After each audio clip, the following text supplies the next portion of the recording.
11 de la mañana en Buenos Aires, 4 de la tarde en Berlín.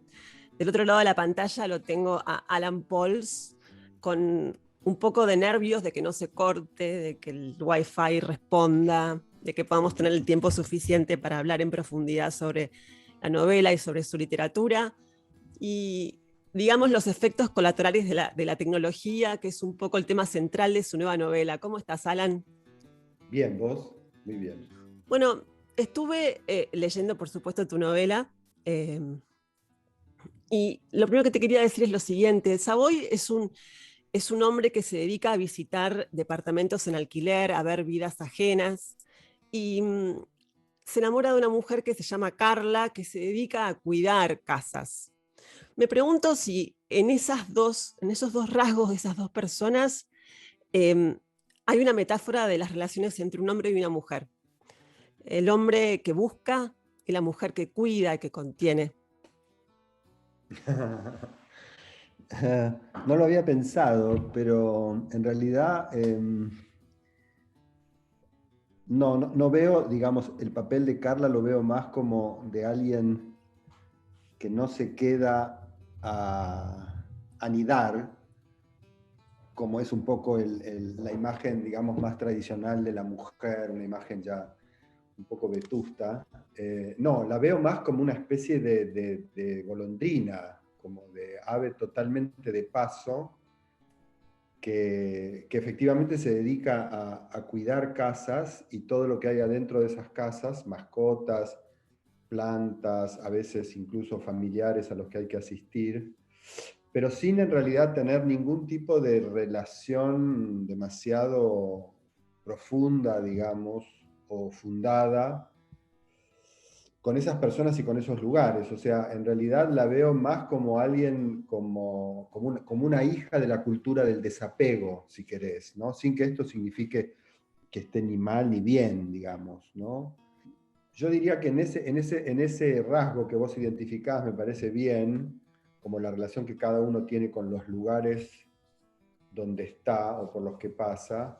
Me parece que lo que hay en la novela es como el encuentro bastante lleno de malentendidos y de equívocos y todo eso, entre, en cierto sentido, dos formas de vida, ¿no?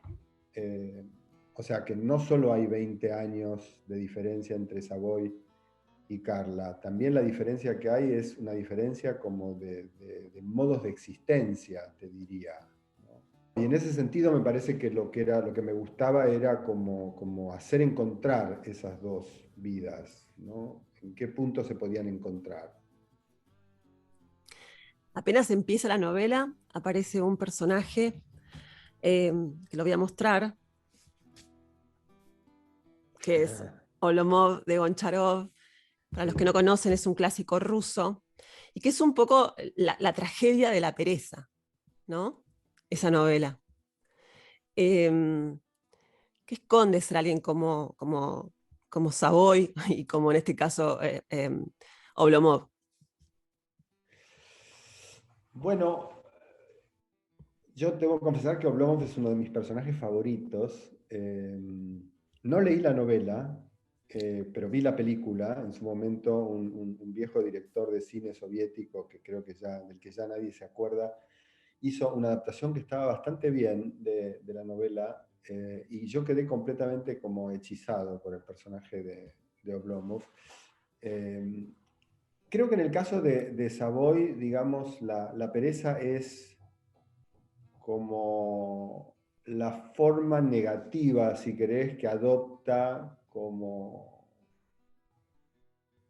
la experiencia, ¿no? Como alguien como que en algún momento decide recostarse sobre su experiencia, y al recostarse sobre su experiencia, sobre todo lo que adquirió, lo que acumuló a lo largo de la vida, de algún modo sí se achancha, se aburguesa, se deja como adormecer por esa especie de confort.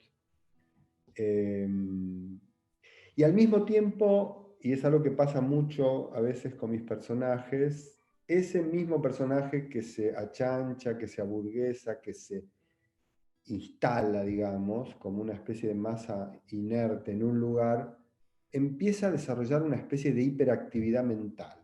Sí. ¿no? O sea que toda la pereza que Savoy tiene en el plano físico o de la acción, ¿no? O de la iniciativa, se convierte en una especie de hipermovimiento cuando se lo traslada a la cabeza, ¿no? O sea, en un punto la novela es casi como, podría ser como un monólogo mental de Savoy, ¿no? Y ahí pasan muchas cosas, ¿no? Es como si de alguna manera yo cayera siempre como en el mismo, en la misma trampa, que es la trampa del personaje que no puede hacer nada, que no puede moverse o que tiene ciertas dificultades para moverse, pero al mismo tiempo esa dificultad para moverse de algún modo dispara en él una especie de maquinaria mental que ahí sí tiene una cantidad de movimiento tremenda, ¿no? Bueno, tanto a Savoy como a Oblomov, que te recomiendo que leas la novela porque es Sí. fantástica. Em, lo que los activa es el amor. La vida se abre de nuevo ahí. Sí, sí, yo creo que sí, tenés razón. De hecho es así, o sea, todo lo que Savoy hace antes de conocerla a Carla en la novela, eh, esa especie de movimiento un poco absurdo que tiene de visitar departamentos habitados que están en alquiler simplemente para rozarse un segundo con un poco de vida ajena, o esas excursiones delirantes que hace para ir a buscar las chucherías que compra por las plataformas de comercio electrónico, son en realidad como manotazos de ahogado, como ideas un poco extravagantes que se le ocurren para salir a encontrarse con algo de un mundo que él ya, digamos, tiene la impresión de que se está perdiendo. Y Carla en rigor lo arranca de ahí, lo arranca de ahí. Es como si todo lo que Savoy hace al principio con los departamentos en alquiler o lo que hace después con las cosas que compra, fueran como ensayos un poco infantiles, eh, solitarios, por supuesto, de ese encuentro que va a tener con Carla, que es un encuentro que se produce en uno de esos departamentos en alquiler que Savoy busca supuestamente para emparejarlos con amigos que necesitan departamentos, ¿no? O sea que hay algo de eso que sí, que efectivamente el amor en la novela es un poco el paradigma como del encuentro, de la colisión de dos trayectorias que tal vez no estaban para nada llamadas a encontrarse, ¿no? O sea, hay ahí para mí el encuentro amoroso, y no es solo en esta novela, es un poco como el modelo del encuentro en general, digamos, ¿no? El modelo de la contingencia total, como del accidente, del choque, ¿no? De dos órbitas. Y en ese sentido me parece que siempre es una experiencia genial, ¿no? Muy, muy como reveladora. ¿Crees que el corazón tiene su propia inteligencia? Sí, totalmente. Totalmente, sí, sí, sí. Esa ¿Y es una cómo es? frase. La inteligencia del amor. Ah, bueno, es una inteligencia muy tortuosa en el caso por lo menos del amor que aparece en mis libros. Eh, Tortuosa en el sentido de que es una inteligencia que siempre presupone que hay algo más de lo que uno tiene frente a sí, de que las apariencias engañan, en ese sentido es muy convencional, pero muy tortuosa en el sentido de que una vez que considera que las apariencias engañan, no se ahorra, digamos, ningún camino, no se evita entrar en ningún laberinto para tratar de llegar como a la verdad de las cosas, ¿no? Y en el caso de Savoy yo creo que toda esa inteligencia del corazón se extrema, se radicaliza, podríamos decir, y también, por supuesto, se enloquece, desde el momento en que básicamente lo que tiene para conectar con Carla, una vez que Carla se va de viaje, es el Skype, ¿no? O Claro. sea, la pantalla de una computadora. Entonces ahí esa inteligencia del corazón se convierte en una especie de máquina de detección, de máquina de sospecha, en una máquina de leer también. Savoy lee los cuadros, el cuadro de la pantalla del Skype como si fuera, no sé, un historiador del arte leyendo un cuadro renacentista, o sea que está todo el tiempo atento a los detalles, todo el tiempo como pensando en qué hay en esa imagen que Carla le da, que contradice o que ratifica lo que Carla le dijo que estaba haciendo, la ciudad en la que estaba viviendo, la casa que estaba cuidando. O sea, la inteligencia del corazón, por lo menos en mis novelas, es un poco una inteligencia que funciona mucho alimentada por cierta paranoia, podríamos decir.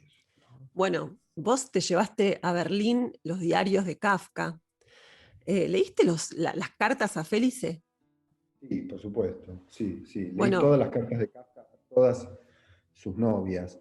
bueno, me acordé de eso porque en las cartas a Félix hay una ansiedad de Kafka por ver qué le está pasando a Félix y hay, no sé si se puede comparar con ahora, ¿no? Pero digamos que la ansiedad está siempre, lo que cambian son los formatos, ¿no? De alguna manera. Sí, digamos, bueno, de hecho, vos me citás las cartas de Kafka a Felice y la primera novela que yo escribí y publiqué, que es El pudor del pornógrafo, es una novela que está muy entrelazada con los epistolarios amorosos de Kafka. Y yo mientras escribía La mitad fantasma pensaba, bueno, hay algo de relación entre la novela que estoy escribiendo ahora en 2020 y la novela que escribí en 1980, cuando tenía 21 años, que es un poco la idea de como tecnología y amor, digamos, o Sí, mediación tecnológica y relaciones amorosas. Y es cierto que, por lo menos en el campo de las relaciones amorosas, siempre que hay una intermediación sí. entre los dos amados, o entre los dos amantes, siempre hay un efecto colateral así privilegiado que es la ansiedad. Efectivamente, es así, porque si comparás efectivamente la ansiedad que Kafka tenía esperando que el correo le devolviera la respuesta a su carta que le manda Felice, es muy parecida a la ansiedad, digamos, que uno tiene ahora cuando no te clavan el visto en el WhatsApp. Solo que me parece que lo que cambia, o lo que ha cambiado desde la carta Sí, hasta el WhatsApp, es que, digamos, en el lapso que había entre enviar una carta y recibir una respuesta, en ese lapso había una vida que era posible. claro. Había una vida que era posible. O sea, la espera era una forma de vida posible.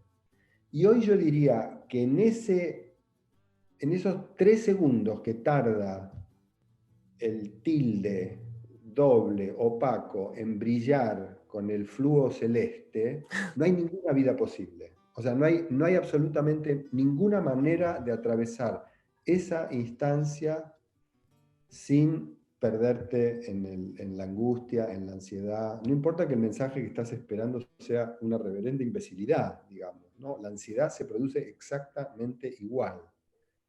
O sea, la ansiedad, yo diría, en el caso de WhatsApp, es completamente constitutiva del medio, de la tecnología, mientras que en el caso de la carta, la ansiedad era más bien constitutiva de cierto tipo de cartas, ¿entendés? No sé, una correspondencia amorosa, por ejemplo, cuando estabas esperando la noticia de si alguien había sobrevivido a una operación o había muerto, no lo sé.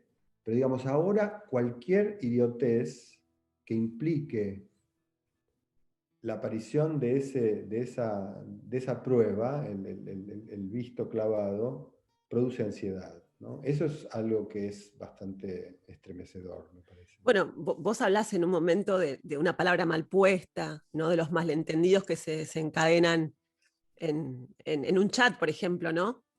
Sí. Para un escritor, ¿cómo es eso? Que le da tanta importancia a las palabras.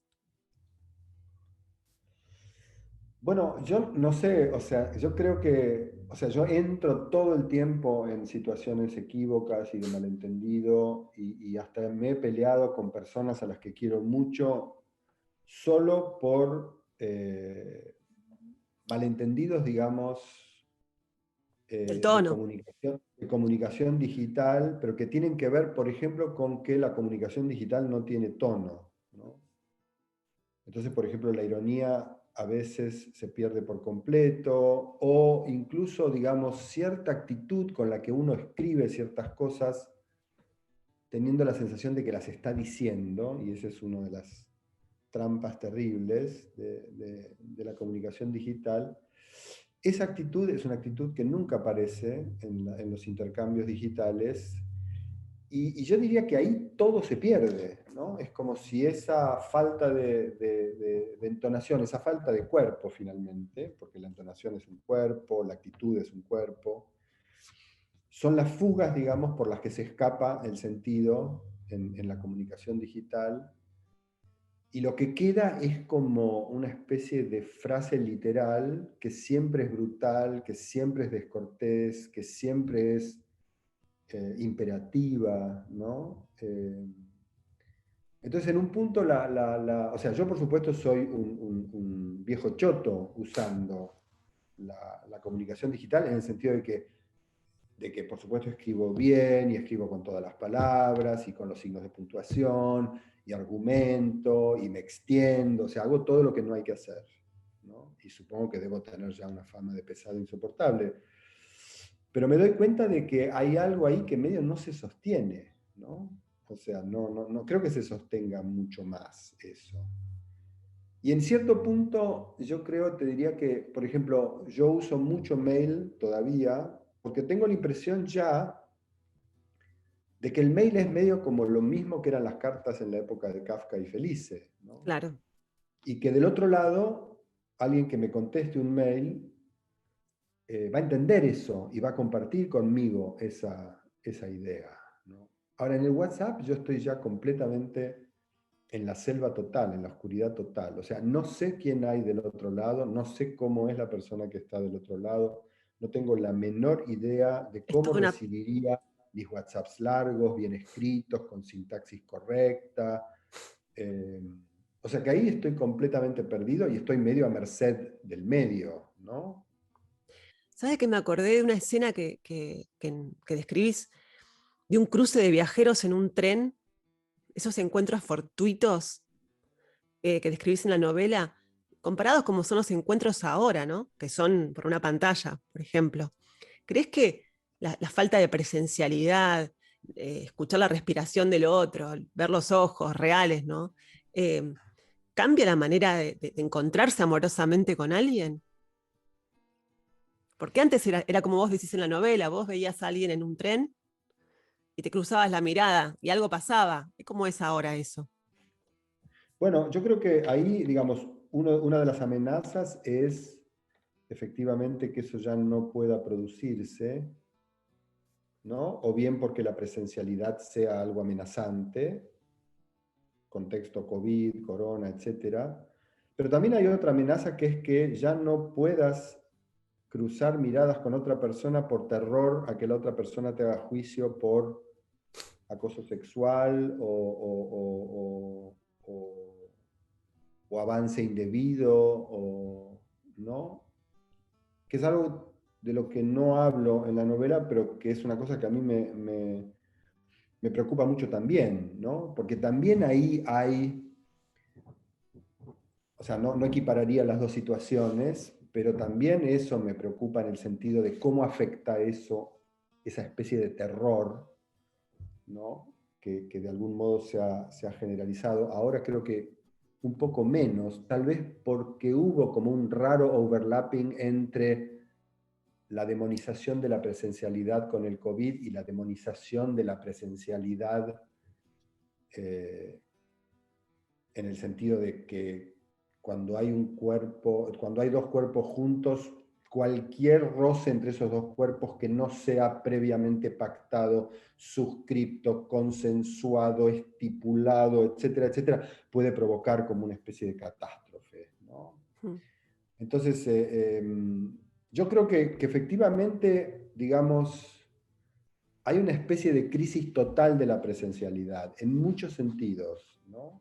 No solo en el sentido como impuesto global de la pandemia, sino también en el sentido de que estamos medio obligados hoy a repensar totalmente de qué manera estamos presentes en el presente y de qué manera estamos copresentes con otro, de qué manera compartimos un presente con otra persona, ¿no? De Bueno, qué de hecho, manera, de qué manera lo compartimos, digamos, de una manera armónica, con buena onda, digamos, sin invadir al otro, sin manipularlo, sin abusar de él, etcétera, etcétera, ¿no? O sea, eso también implica una crisis de la presencialidad, una crisis muy grande, yo creo, que tiene como un costado genial, en el sentido de que hay que barajar totalmente y dar de nuevo en el campo de qué creen los hombres que pueden hacer con las mujeres.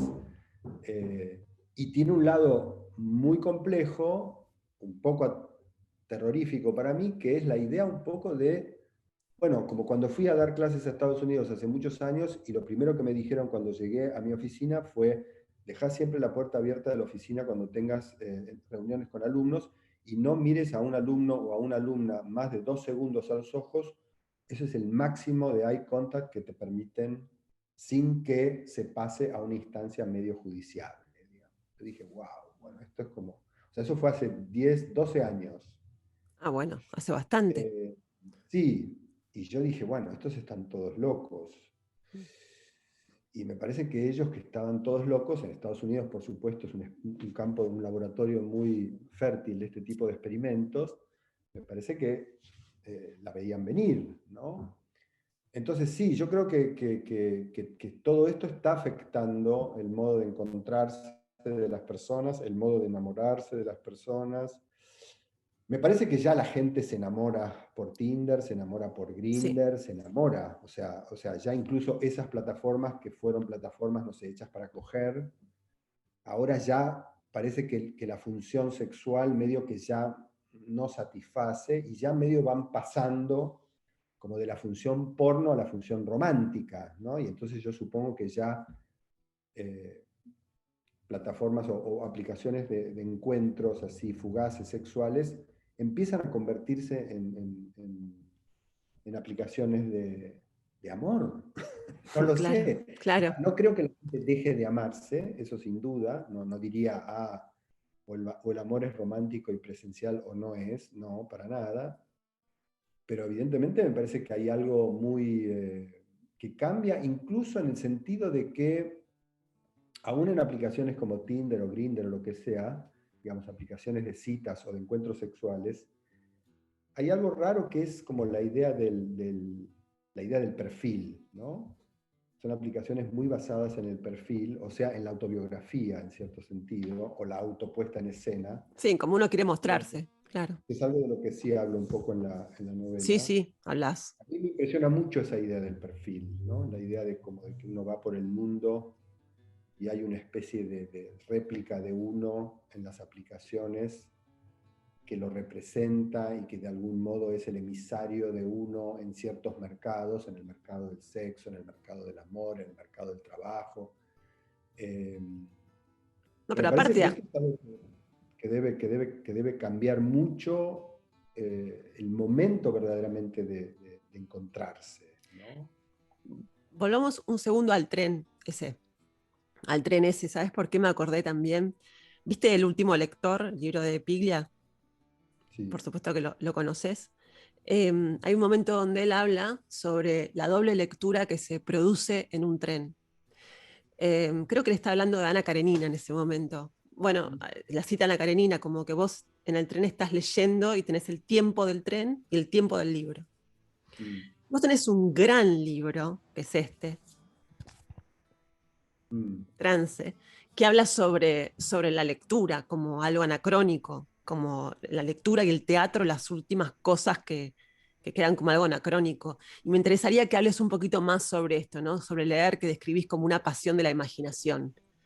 Eh, Me interesa mucho escucharte hablando de eso hoy, como esa cosa exclusiva que te pide la lectura. Sí,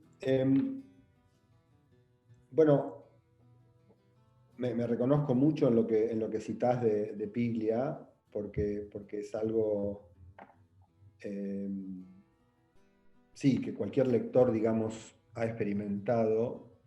Y me gusta mucho en esa escena que Piglia cita y que vos recordabas, que es algo que me parece que es muy, muy importante para la experiencia de leer, que es el momento en que después de estar leyendo un rato levantás los ojos y mirás algo en el mundo, ¿no? Esa especie de compaginación, de montaje que se produce entre lo último que leíste en la página y lo primero que mirás en el mundo. Hay ahí como una especie de película que se arma, Sí. ¿no? Como fotogramas, uno del libro, o tres podríamos decir, uno en el libro, otro en tu imaginación y el tercero en lo que ves por la ventana del tren o por la ventana del colectivo o lo que sea.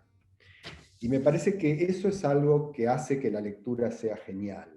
¿No? No solo el hecho de enfrascarte en un libro, ensimismarte por completo, aislarte, ¿no?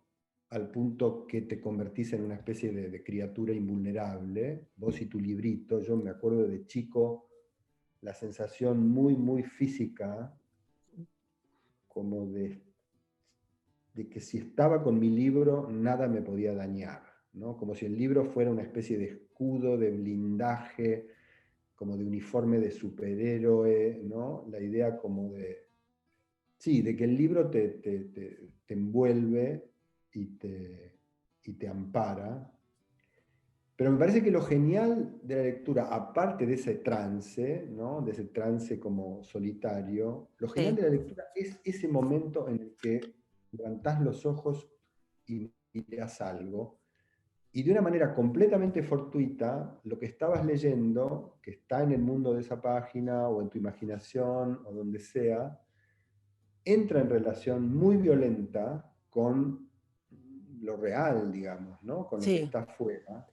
Y es ahí donde creo que la lectura empieza como a producir su verdadero efecto tóxico, ¿no? Es ahí donde la lectura empieza a convertirse en algo poderoso, ¿no? Sí. Yo hablo mucho de la lectura como algo anacrónico en el sentido, digamos, es una observación bastante banal, ¿no? En el sentido de que, bueno, de que cuando uno lea un libro genial o una revista, lo que sea, o sea, uno tiene que seguir haciendo un movimiento muy, muy antiguo, que es el de primero una frase, después otra, después otra, después otra.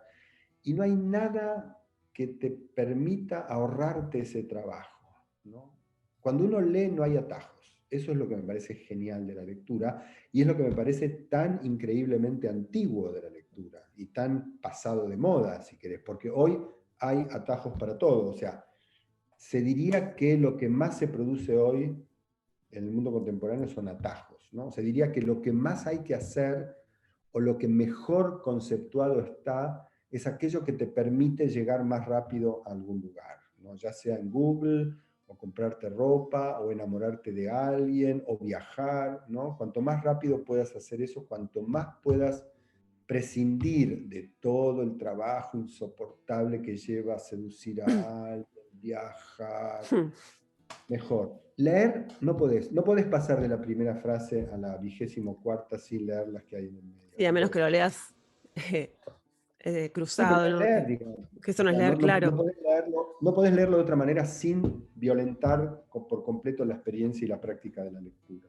Ahora, Alan, vos hablás de que la lectura te exige una dedicación total, y tu manera de escribir también exige mucha dedicación, porque vos cuando escribís, escribís con ideas, o sea, no escribís solamente una historia, o sea, tus frases son ideas. A Mm. veces me ha pasado que tuve que releerla 2 veces porque decís mucho más cosas en una Mm. oración, digamos. Sí. ¿Crees que el lector, o sea, ¿para quién escribís? Es la pregunta. Hace poco hablé con Rodrigo Fresán, sobre esto, que yo le preguntaba si a él le gustaría llegar al público grande, y bueno, hablamos, nos enredamos en esa discusión, y, Sí.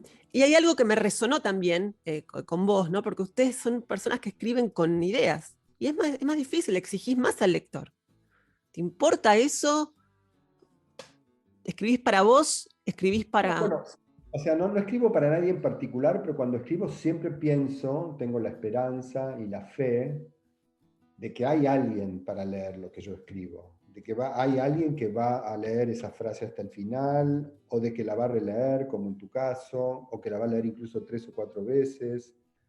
Eh, y esa fe incluye también que el lector se fastidie o se aburra o me deje, ¿no? No excluyo esa posibilidad, pero digamos, siempre pienso que hay alguien para leer lo que yo escribo, pero no lo escribo para ese alguien. O sea, no escribo para nadie cuando escribo. Cuando escribo, realmente escribo en un estado de autismo total, pero me parece que siempre hay en algún rincón de mi cabeza la sensación de que si yo lo escribo así es porque alguien habrá de aquel lado, digamos. ¿Entendés? Como tampoco estoy loco.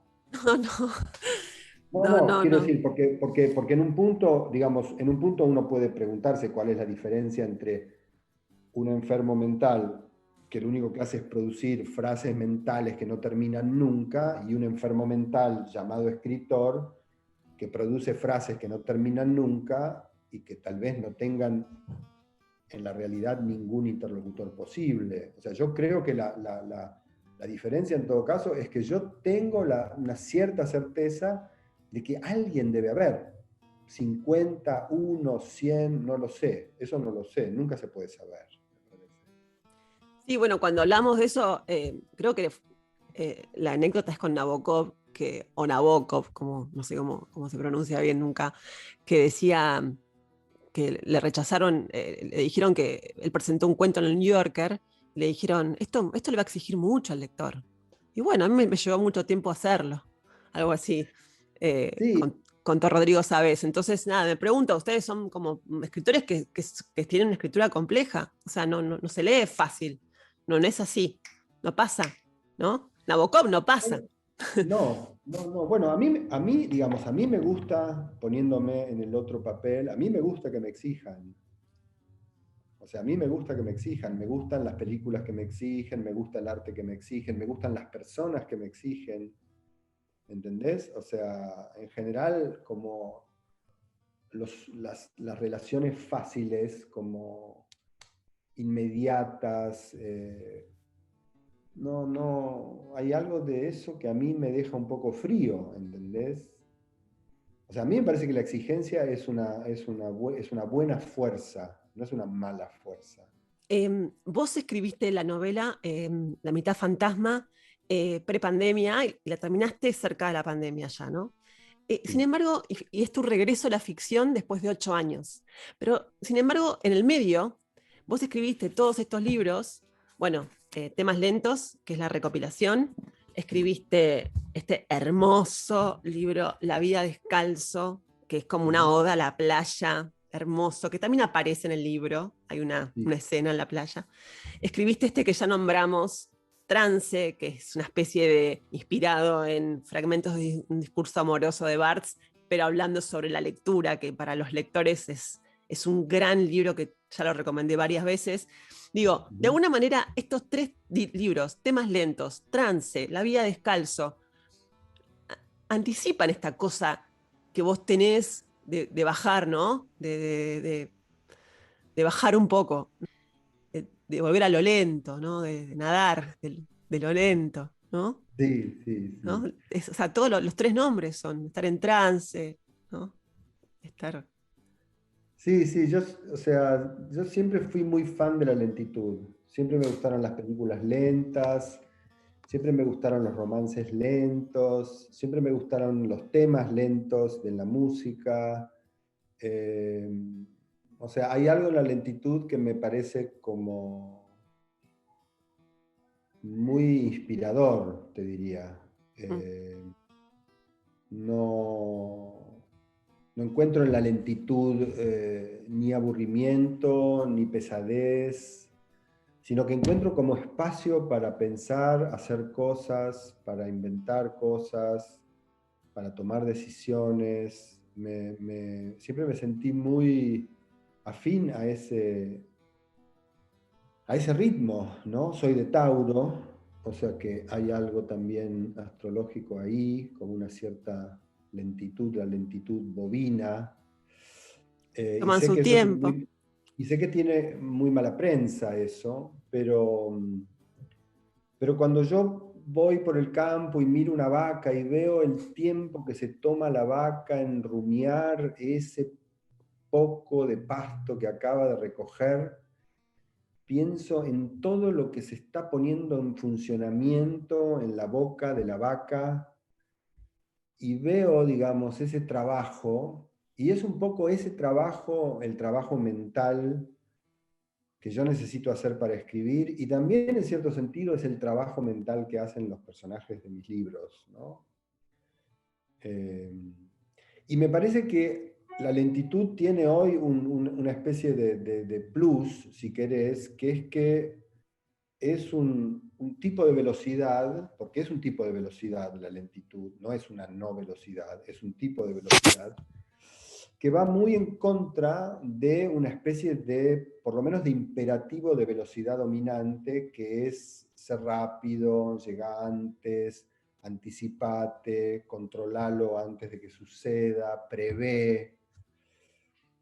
Entonces me parece que hay algo que le da, hay algo en esa situación, en ese contexto, que le da a la lentitud un valor casi político, diría yo, ¿no? En el sentido como de decir, no, no hay una sola velocidad, no hay una sola forma de velocidad posible, hay muchas velocidades y la lentitud es una de ellas, así como hay muchos tiempos posibles y no solo el presente, ¿no? Y me parece que un poco escribir es, digamos, si tiene alguna función hoy, para mí escribir o el arte en general, te diría, es Ay, como devolverles a las personas la idea, incluso la esperanza o la fe también, de que no hay un solo tiempo, que es el presente, sino que hay muchos tiempos, y de que no hay una sola velocidad, sino que hay muchas, ¿no? Y me parece que uno es mejor, más libre, más genial, si querés, más potente,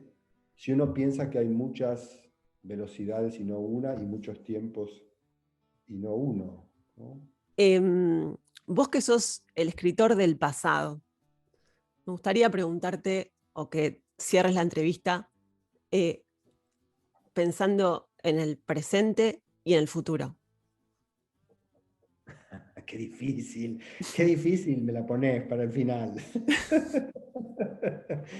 No tengo la menor idea, no tengo la menor idea, o sea, nunca tuve menos idea de lo que es el futuro que ahora, y te diría que yo creo que solamente en un momento en mi vida me sentí tan viviendo en el presente, presente, presente puro como ahora, que fue en el 2001 en la Argentina que ardía, en la Argentina que estallaba, de diciembre de 2001, enero 2002.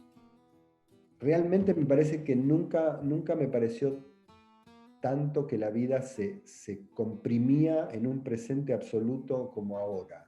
O sea, cada paso que damos es un paso como que damos en dirección a una especie de incertidumbre total. Las cosas cambian día a día, pero de una manera como que ni en el momento más vertiginoso de hace 2 años podíamos imaginarnos que podía pasar. O sea, mi única representación del futuro, te diría, y hablando de la pandemia, que es lo que todos tenemos un poco en la cabeza, es que lo mejor que podemos hacer con esto es pensar que derrotarla va a ser convertirla en algo crónico, pero es algo tan crónico o va a ser algo tan crónico como es crónica la manera absolutamente enferma en la que vivimos, ¿no? Y en la que ya vivíamos antes de entrar en la pandemia. Y creo que hay que, como que hay que empezar a pensar en las cosas como que todo lo malo y lo bueno del mundo y de la vida, me estoy poniendo así como medio Claudio María Domínguez ya, es crónico. O sea que la cronicidad es la esencia de las cosas y de los procesos. Entonces, eso quiere decir que hay tiempo. Y me parece que eso es lo que nos falta ahora, ¿no? No tenemos tiempo ahora. Es algo insoportable eso, no tener tiempo. Y me parece que hay que decirse todo el tiempo, hay tiempo, hay tiempo, hay tiempo. No hagamos cosas desesperados, no hagamos cosas acorralados, no nos dejemos apretar para tomar decisiones. No tomemos decisiones hasta que no sepamos exactamente lo que queremos decidir, etcétera, etcétera, etcétera. Me parece que hay algo ahí, como hay una trampa mortal que es la idea de que en el acorralamiento se te ocurren buenas ideas. Me parece que eso es un error total. Pero no, realmente no podría decirte nada sobre el futuro, nada más que eso. Lo lamento. Me gustaría poder aportar un mensaje de esperanza, pero mi esperanza es esa en realidad, que esto que hoy es una catástrofe se convierta en algo crónico. Por ahí es un consuelo más que una esperanza, pero bueno, es lo que hay.